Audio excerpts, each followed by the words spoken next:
Hi வணக்கம். நான் படித்த கவிதையிலிருந்து ஒரு பிடித்த கவிதையை உங்களோடு பகிர்ந்துக்கிறேன். கசப்பல்ல இனிப்பு, இதுதான் கவிதையோட தலைப்பு.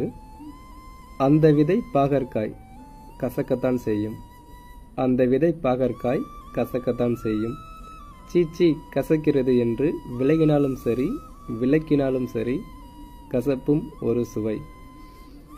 நமக்கு ஒவ்வாத ஒன்று மற்றவர்களுக்கு உணவாக இருக்கலாம், மருந்தாக கூட இருக்கலாம், உயிர் காக்கலாம்.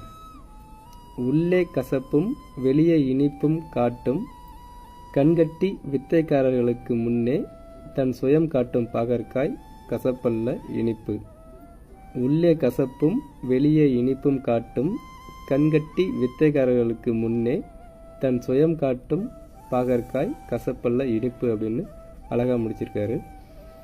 இந்த கவிதை எழுதுனது யார் அப்படின்னு பார்த்தீங்கன்னா தியாகை ரமேஷ் அவர்கள். இவர் நிறையா புத்தகங்கள் வெளியிட்டிருக்காரு. அதில் இந்த புத்தகம் பார்த்தீங்கன்னா மனமது செம்மையானால் அப்படிங்கிறது.